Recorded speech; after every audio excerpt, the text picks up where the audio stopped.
Il y a exactement 72 heures, quelque chose d'extraordinaire s'est produit dans les salles de trading de Londres et New York. Les écrans clignotaient en rouge, les téléphones sonnaient sans arrêt. Et dans les bureaux de JP Morgan, HSBC et Goldman Sachs, des équipes entières travaillaient dans la panique pour exécuter un protocole qu'ils espéraient ne jamais avoir à utiliser. Le kill switch. L'interrupteur d'urgence. Le mécanisme ultime conçu pour écraser toute hausse incontrôlée du prix de l'argent. Pendant 40 ans, ce système a fonctionné parfaitement. Chaque fois que l'argent menaçait de dépasser certains seuils, une avalanche de contrats papier apparaissait de nulle part, écrasant le prix en quelques minutes. Les traders qui avaient parié sur la hausse se faisaient liquider. Les médias déclaraient que la bulle avait éclaté, et le cartel bancaire maintenait son contrôle. Mais mercredi dernier, pour la première fois en 4 décennies, le kill switch a échoué. L'argent a traversé les 60 $ comme un couteau dans du beurre. Les banques ont déversé 300 millions d'onces de papier sur le marché en une seule session, et le prix a continué de monter. Aujourd'hui, alors que je vous parle, l'argent se négocie à 62-30 $, et les règles du jeu viennent d'être changées dans un acte de désespoir qui révèle exactement à quel point le système est brisé. Dans cette vidéo, je vais vous montrer précisément ce qui s'est passé dans les coulisses cette semaine. Je vais vous expliquer les nouvelles règles qu'ils ont implémentées et pourquoi chacune d'entre elles est vouée à l'échec. Je vais vous révéler la mathématique implacable du déficit physique qui rend l'argent à 100 $ non pas une possibilité, mais une certitude. Et je vais vous donner la feuille de route exacte de ce qui va se passer dans les semaines et les mois à venir. Si vous possédez de l'argent physique, cette vidéo va vous confirmer que vous avez fait le bon choix. Si vous n'en possédez pas encore, cette vidéo pourrait être la plus importante que vous regarderez cette année. Commençons par comprendre ce qui s'est réellement passé lundi matin. À 3h47, heure de New York, pendant la session asiatique quand la liquidité est au plus bas, un ordre de vente massif est apparu sur le COMEX. 50 000 contrats futurs vendus en l'espace de 4 minutes. Pour mettre ce chiffre en perspective, chaque contrat représente 5 000 onces d'argent. 50 000 contrats égale donc 250 millions d'onces. La production minière mondiale annuelle est d'environ 830 millions d'onces.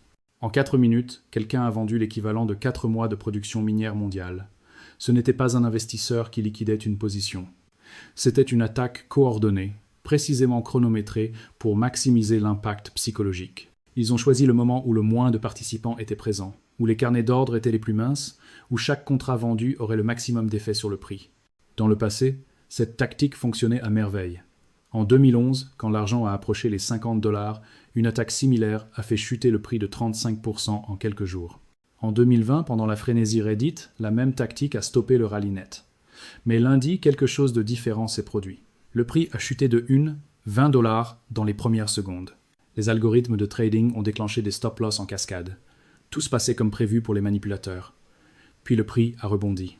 En moins de 20 minutes, l'argent avait récupéré toute la baisse, et à la clôture de la session, il était plus haut qu'avant l'attaque. Les acheteurs ont absorbé 250 millions d'onces de papier et en ont redemandé. Qui sont ces acheteurs? Ce ne sont plus les petits spéculateurs retail que les banques peuvent facilement écraser. Ce sont les géants industriels qui ont désespérément besoin d'argent physique pour leurs usines. Tesla consomme des millions d'onces par an pour ses batteries et ses systèmes électriques. First Solar, le plus grand fabricant américain de panneaux solaires, a signé des contrats d'approvisionnement à long terme qui l'obligent à acheter quoi que soit le prix. Samsung, Apple, tous les fabricants d'électronique du monde ont l'argent sur leur liste de matériaux critiques. Ces entreprises n'achètent pas des contrats futurs pour spéculer. Elles achètent pour survivre. Et quand leur chaîne d'approvisionnement est menacée, elles achètent à n'importe quel prix. L'autre force d'achat vient de l'Est. L'Inde a importé 73 millions d'onces d'argent rien qu'en février 2024, un record historique. Ce n'est pas de la spéculation, c'est culturel. Pour 1 milliard d'Indiens, l'argent est la forme traditionnelle d'épargne, transmise de génération en génération. Quand l'inflation ronge la roupie, ils achètent de l'argent. Quand l'économie mondiale semble instable, ils achètent de l'argent. Et ils ne vendent jamais. L'argent qui entre en Inde ne ressort pas. Il disparaît dans des coffres familiaux, dans des bijoux, dans des temples. C'est un trou noir de demande qui absorbe tout ce que le marché peut offrir. Et puis, il y a la Chine. Pékin a cessé de publier ses statistiques d'importation d'argent fin 2023. Pourquoi un gouvernement cacherait ses données commerciales? Parce qu'il accumule secrètement. La Chine construit plus de panneaux solaires que le reste du monde combiné. Elle a besoin de centaines de millions d'onces par an juste pour son industrie photovoltaïque. Et elle a compris, bien avant l'Occident, que celui qui contrôle l'argent physique contrôle la transition énergétique. Face à l'échec du kill switch, les banques ont immédiatement activé le plan B. Jeudi matin, le CME Group, l'opérateur du COMEX, a annoncé une augmentation d'urgence des exigences de marge. Avant l'annonce, contrôler un contrat futur sur l'argent nécessitait environ 11 000 $ de marge. Après l'annonce, Ce montant est passé à 19 500 $, une augmentation de 77% en une nuit.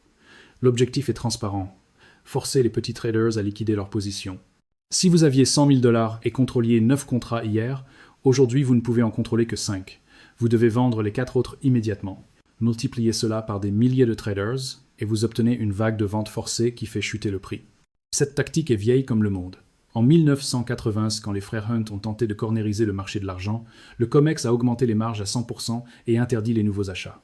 Seules les ventes étaient autorisées. Le prix s'est effondré de 50 à 10 $ en quelques semaines. Les Hunt ont fait faillite. Le message était clair. Ne défiez pas les banques. Mais voici pourquoi cette tactique va échouer en 2025. En 1980, la demande d'argent était presque entièrement spéculative.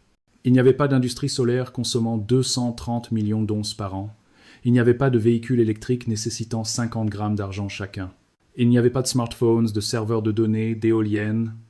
La demande industrielle en 1980 était peut-être 300 millions d'onces. Aujourd'hui, elle dépasse 700 millions d'onces et croît de 15% par an. Les augmentations de marge peuvent éliminer les spéculateurs. Elles ne peuvent pas éliminer la demande réelle d'une civilisation qui fonctionne à l'argent. La deuxième nouvelle règle concerne les limites de position. Vendredi, la CFTC a publié un avis d'urgence proposant de réduire les limites de position spéculatives sur l'argent de 3000 contrats à 1000 contrats. L'argument officiel est la protection du marché contre la manipulation. L'ironie est délicieuse. Les banques qui manipulent le marché depuis des décennies demandent protection contre la manipulation. Mais voici le détail crucial que les médias ne mentionnent jamais. Les limites de position s'appliquent aux spéculateurs, pas aux hedgers commerciaux. Et devinez qui se qualifie comme hedger commercial? JP Morgan, HSBC, Bank of America, toutes les banques qui détiennent des positions short gigantesques. Elles peuvent shorter autant qu'elles veulent parce qu'elles prétendent couvrir l'exposition de leurs clients. Mais vous, si vous voulez acheter pour vous protéger contre l'inflation, vous êtes un spéculateur dangereux qui doit être limité. La troisième règle est la plus insidieuse. Elle n'a pas été annoncée officiellement, mais elle circule dans les cercles informés. Les grandes banques envisagent de modifier les termes de leurs ETF sur l'argent pour permettre le règlement en espèces en cas de conditions de marché extraordinaires. Traduction. Si le prix explose et qu'il n'y a pas assez de métal physique pour honorer les rachats, ils vous paieront en dollars au lieu de vous donner votre argent. Et ils choisiront le prix auquel ils vous règlent. Imaginez ce scénario. L'argent atteint 100 $. Vous possédez des parts de SLV pour une valeur de 100 000 $. Vous demandez le rachat. La banque invoque les conditions extraordinaires et vous envoie un chèque basé sur le prix de clôture de la veille, disons 85 $. Vous perdez 15 $ par once, des milliers de dollars au total. Et c'est parfaitement légal parce que c'est écrit en petits caractères dans le prospectus que personne ne lit. Maintenant, laissez-moi vous expliquer pourquoi toutes ces règles sont vouées à l'échec. La raison tient en 4 mots. Ils ne peuvent pas imprimer d'argent. Ils peuvent imprimer des dollars. Ils peuvent imprimer des contrats futurs. Ils peuvent imprimer des règlements. Ils peuvent imprimer des communiqués de presse effrayants. Mais ils ne peuvent pas imprimer une seule once de métal physique. Et la réalité physique est brutale. Le monde consomme 1-2 milliards d'onces d'argent par an. Les mines produisent 830 millions d'onces.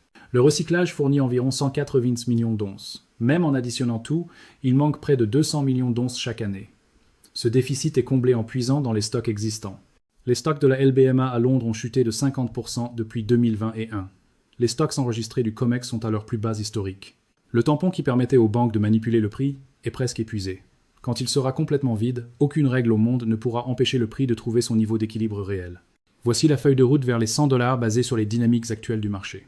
Nous sommes actuellement dans ce que j'appelle la phase de capitulation bancaire. C'est la phase où les banques utilisent toutes les armes de leur arsenal. Marge, limites, propagande médiatique, menaces fiscales. Chaque jour apporte une nouvelle annonce conçue pour effrayer les investisseurs. Cette semaine, 3 sénateurs américains ont qualifié la hausse de l'argent de bulle spéculative dangereuse. Un représentant a proposé une taxe de 40% sur les plus-values des métaux précieux. Les médias publient des articles alarmistes sur les dangers de l'investissement dans les matières premières. Tout cela fait partie du script. Ils veulent vous faire peur pour que vous vendiez. Ne tombez pas dans le piège. La phase 2 sera la phase d'entrée institutionnelle, probablement dans 4 à 8 semaines. Quand il deviendra évident que les banques ont perdu le contrôle, que leur kill switch est définitivement cassé, les grands capitaux institutionnels entreront en masse. Fonds de pension qui gèrent les retraites de millions de travailleurs, compagnies d'assurance cherchant des actifs réels pour couvrir leurs obligations, fonds souverains du Moyen-Orient et d'Asie diversifiant leurs réserves de dollars, family offices de milliardaires cherchant protection contre l'inflation. Tous ceux qui ont observé de loin pendant des années vont soudainement vouloir une exposition aux métaux précieux. Et voici le problème mathématique qui rend cette phase explosive et potentiellement chaotique. BlackRock gère 10 trillions de dollars d'actifs. Vanguard en gère 8 trillions. State Street en gère 4 trillions. Ring, ces trois gestionnaires contrôlent plus de 22 trillions de dollars. Si BlackRock seul décidait d'allouer seulement 5% de son portefeuille à l'argent physique, pas 5%, juste 5%, cela représenterait 50 milliards de dollars. À 62 dollars l'once, 50 milliards achètent environ 800 millions d'onces. C'est presque l'équivalent de la production minière mondiale annuelle entière. Un seul gestionnaire d'actifs pourrait théoriquement acheter toute la production d'une année avec une allocation qui représente moins de 1% de son portefeuille. Et il y a des dizaines de gestionnaires de cette taille dans le monde. Il y a des milliers de fonds de pension, de compagnies d'assurance, de fondations. Le marché de l'argent physique est minuscule, microscopique même, comparé aux capitaux institutionnels mondiaux qui cherchent désespérément des actifs réels. Quand ces capitaux commenceront à affluer, quand la peur de rater le train remplacera la peur d'acheter trop haut, le prix ne montera pas de façon linéaire. Il explosera verticalement comme une fusée qui quitte l'atmosphère. La phase 3 sera la phase de crise de livraison. À un moment donné, probablement entre 85 et 100 dollars, un acheteur majeur demandera livraison physique sur le COMEX et découvrira qu'il n'y a pas assez de métal pour honorer tous les contrats. Ce pourrait être un fonds qui veut sécuriser sa position. Ce pourrait être un fabricant industriel qui a désespérément besoin de métal pour ses usines. Ce pourrait être une banque centrale qui ne fait plus confiance aux promesses papier. Quand cela se produira publiquement, le système des futurs perdra toute crédibilité instantanément. Le prix spot deviendra une fiction. Le seul prix qui comptera sera celui que quelqu'un est prêt à payer pour du métal physique avec livraison immédiate. Et ce prix sera considérablement plus élevé que les chiffres sur les écrans. Que devez-vous faire maintenant pour vous positionner correctement avant que la foule ne comprenne ce qui se passe?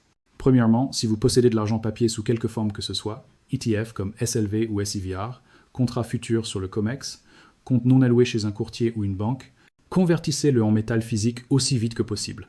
Ne tardez pas. Chaque jour qui passe augmente le risque que vous soyez coincé avec du papier quand le système craquera. Quand le système craquera, et il craquera, ces morceaux de papier vaudront une fraction du métal qu'ils prétendent représenter. Les petits caractères de vos contrats permettent aux banques de vous régler en espèces plutôt qu'en métal. Et elles choisiront le prix de règlement. Vous serez perdant et ils seront gagnants. Deuxièmement, si vous n'avez pas encore d'argent physique et que vous avez les moyens d'en acheter, faites-le maintenant. Pas la semaine prochaine. Pas quand le prix baissera. Il ne baissera peut-être pas. Et s'il baisse temporairement à cause d'une manipulation, les primes physiques augmenteront probablement, annulant tout avantage. N'attendez pas un repli parfait. Chaque repli à partir de maintenant sera acheté agressivement par des acheteurs industriels, des fonds souverains, des investisseurs institutionnels qui ont plus d'informations et plus de capital que vous. Le train quitte la gare. Soit vous montez maintenant, soit vous le regardez partir. Troisièmement, ignorez le bruit médiatique et politique. Les semaines à venir seront remplies de volatilité extrême et de propagande coordonnée. Il y aura des jours où le prix baissera de 5 ou même 8% en une seule session. Les médias crieront que la bulle a éclaté. Les experts invités sur les plateaux de télévision vous diront que vous avez été stupide d'acheter. Les politiciens menaceront de nouvelles taxes. Ne les écoutez pas. Ils font partie du système qui essaie de vous faire vendre. Regardez une seule chose. Malgré toute la volatilité, le prix fait de nouveaux sommets sur une période de quelques semaines. Si oui, la tendance est intacte. Et la tendance est votre ami. Ce que nous vivons est historique et sans précédent dans l'histoire financière moderne. Pendant 4 décennies, le prix de l'argent a été artificiellement supprimé par un système sophistiqué de dérivés papier contrôlé par une poignée de grandes banques. Ce système a été conçu pour un monde qui n'existe plus. Un monde où l'argent était un métal industriel secondaire, utilisé principalement pour la photographie argentique et la bijouterie traditionnelle. Un monde où la demande pouvait être satisfaite facilement par la production minière. Ce monde a disparu. Aujourd'hui, l'argent est le métal absolument essentiel de la révolution énergétique et technologique. Sans argent, pas de panneaux solaires pour alimenter nos maisons et nos usines. Sans argent, pas de véhicules électriques pour remplacer les moteurs à combustion. Sans argent, pas de réseau 5G pour connecter nos appareils. Sans argent, pas de smartphones, pas d'ordinateurs, pas de serveurs de données. Sans argent, la transition verte que tous les gouvernements du monde ont promise est physiquement impossible. Et il n'y en a tout simplement pas assez pour satisfaire la demande croissante. Les banques ont changé les règles pour nous arrêter. Elles ont augmenté les marges. Elles ont imposé des limites. Elles ont menacé des taxes. Elles ont lancé des campagnes médiatiques de désinformation. Et elles ont échoué. Le kill switch est mort, brisé, inutilisable. Le système de suppression des prix qui a fonctionné pendant 40 ans est cassé au-delà de toute réparation. Et le prix de l'argent découvre enfin sa vraie valeur après 4 décennies de manipulation et de mensonges. Maintenez votre position avec conviction. Protégez votre métal physique dans des endroits sûrs où aucune banque et aucun gouvernement ne peut y accéder. Et regardez le spectacle extraordinaire alors que le plus grand transfert de richesse de l'histoire moderne se déroule sous vos yeux. Vous avez compris ce qui se passait avant la masse. Vous avez agi pendant que les autres riaient et se moquaient. Vous êtes du bon côté de ce transfert historique. Les banques et ceux qui leur font confiance sont du mauvais côté. Et aucun changement de règles, aucune manipulation, aucune propagande ne peut inverser cette dynamique fondamentale qui est dictée par la physique et les mathématiques. Abonnez-vous à cette chaîne et activez les notifications pour suivre cette histoire extraordinaire au jour le jour. Partagez cette vidéo avec tous ceux qui méritent de comprendre ce qui se passe vraiment dans les coulisses du système financier. L'histoire ne fait que commencer, et le meilleur reste à venir.